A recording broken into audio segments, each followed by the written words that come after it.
Good afternoon, everyone. I'm Ambrus, Szemere, and my PhD topic is the relationship between sedation, sleep, and post-intensive care unit outcomes in critically ill children. I'm a PhD student at the Department of Anesthesiology and Intensive Therapy and the second Department of Pediatrics. My vision is to improve the safety of the treatment of critically ill children with universally implemented protocolized strategies in intensive care, and my mission is to contribute to international clinical guidelines of pediatric intensive therapy and implementing those guidelines in the institutions I'll be working at. To achieve this mission, I have more specific goals. I am currently working on these three different projects. The first one is the effectiveness and safety of protocolized sedation in the pediatric intensive care unit, which is a meta-analysis. And we are interested in this topic because sedation practice hasn't been improved in a long time, and about half of ICU patients are ineffectively sedated. Ineffective sedation increases the risk of sedation-associated adverse events, which prolong the duration of invasive mechanical ventilation, which leads to ventilation-associated adverse events. Protocolized sedation has been shown to reduce ventilation-associated adverse events in adult studies, so our aim is to compare the effectiveness and safety of protocolized sedation versus non-protocolized sedation in critically ill children. Our question is, does the use of protocolized sedation reduce the duration of invasive mechanical ventilation compared to conventional sedation in the pediatric ICU population? And our primary outcome is the duration of invasive mechanical ventilation, but we're also interested in both sedation and ventilation associated adverse events and length of stay and, of course, mortality. Our hypothesis is that protocolized sedation is superior to conventional sedation. The clinical implementation of this research would be that protocolized sedation should reduce the duration of IMV without increasing the risk of complications. We've conducted the systematic search in these 5 databases in October with this search key, and we found approximately 5,000 articles, but unfortunately, after abstract and title selection, more than 600 articles remained, so we weren't able to finish it yet. My second project is the disruption of circadian rhythm in the pediatric intensive care unit measured with actigraphy. It's a cross-sectional study.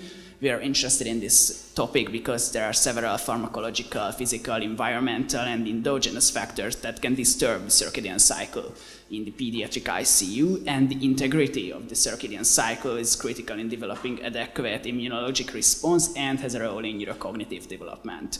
The disturbance of sleep-wake cycle is associated with increased incidence of delirium, PTSD, hypercatabolism, and respiratory compromise. Our aim is to measure the risk factors, the development and progression of circadian cycle disorders in critically ill children. Our question is, does the sedation and invasive mechanical ventilation increase the risk of circadian cycle disruption in pediatric ICU population? We'll compare ICU patients with hospitalized children, and our primary outcome is daytime activity ratio, but we are also interested in many parameters of the objective measurement of sleep disruption with actigraphy. Our hypothesis is that ICU admission, sedation, and invasive mechanical ventilation increase the risk of the development of circadian cycle disorders. The clinical implication of our research would be to determine the modifiable risk factors of circadian cycle disorders in the PICU. We are currently in the drafting phase. We'll include both children from a pediatric ward and from an ICU, and we'll exclude children with neurological, psychological, and sleep disorders or neurocognitive impairment. After an eligibility screen and informed consent provided by a parent or guardian, we'll enroll children both in PICU group, and we'll compare them with children from pediatric ward with similar baseline characteristics.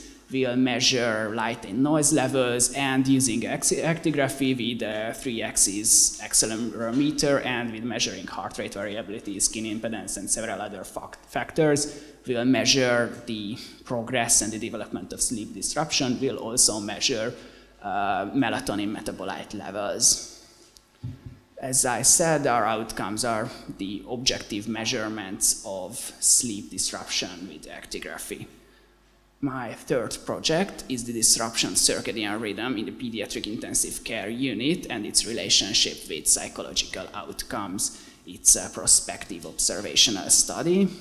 We are interested in this topic for the same reason. There are many factors that disrupt sleep in the pediatric ICU, and they can cause a psychological effect. So our aim is to measure the short and long-term psychological impact of circadian cycle disruption in the PICU. Our question is, does circadian cycle disruption increase the risk of psychological disorders in the PICU population? And as a primary outcome, we are interested in the differences of the result of the SDQ questionnaire, which is a brief emotional and behavioral screening questionnaire, but we are also interested more specifically in several psychological disorders. Our hypothesis is that circadian cycle disruptions increase the risk of the development of psychological disorders in critically ill children. The implication of our research would be to implement strategies to prevent the negative psychological impact of circadian cycle disruption. We will use the same eligibility criteria as the PICU group in our previous study. And after enrollment, we will have an observational study visit where we will measure sleep disruption with actigraphy. And after 6 months, we will have a follow-up visit to screen for psychological disorders. As I said, we will measure specifically many psychological disorders, but with a screening questionnaire, we'll, as a composite outcome, we'll measure many emotional and behavior disorders.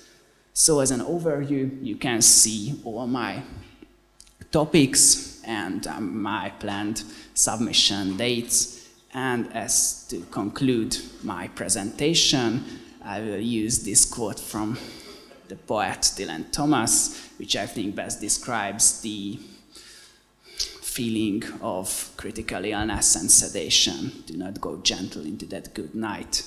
Rage against the dying of the light. Thank you for your attention. If you have any questions, please, I'm happy to answer.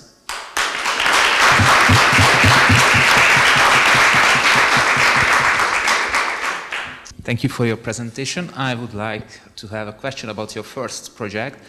What is the difference between protocolized and conventional sedation? Thank you for your question. We defined protocolized sedation strategy where the assessment and the modification of sedation was determined by a predefined algorithm. Very nice projects. About the second and the third project, what is the age of the patients you want to involve? We'll use all groups of children. We'll exclude preterm infants. So any children under 18 years. How can you standardize this for the circadian cycle of these children? Because I'm not a pediatrician, but I've got 4 children, and they seem to have very different circadian, cycles. One goes to bed after 11. And one goes to bed at 7, and they are all very well. And so you cannot compare a 2-year-old's circadian cycle to a 10 or 14-year-old's. It is a major challenge. That's why we use several parameters for the objective measurement of sleep. But there is an algorithm to determine which cycle is physiological and which is not, using actigraphy. So you basically dichotomize your outcome. You say this is a good and this is a bad circadian cycle. No, I use many specific sleep-related parameters, and based on how many are and how disrupted is that as continuous variables, we can do a statistical analysis with that. Thank you for your presentation. My question is connected to the third topic with the SDQ questionnaire. Yes. So what is the result of this questionnaire? Is it a numerical or a categorical number? With the score of this questionnaire, we can assess many emotional, behavioral, or peer-related or hyperactivity or attention deficit-related disorders based on scores for different questions. So it is a rating system with a score? Yes. Okay. Thank you.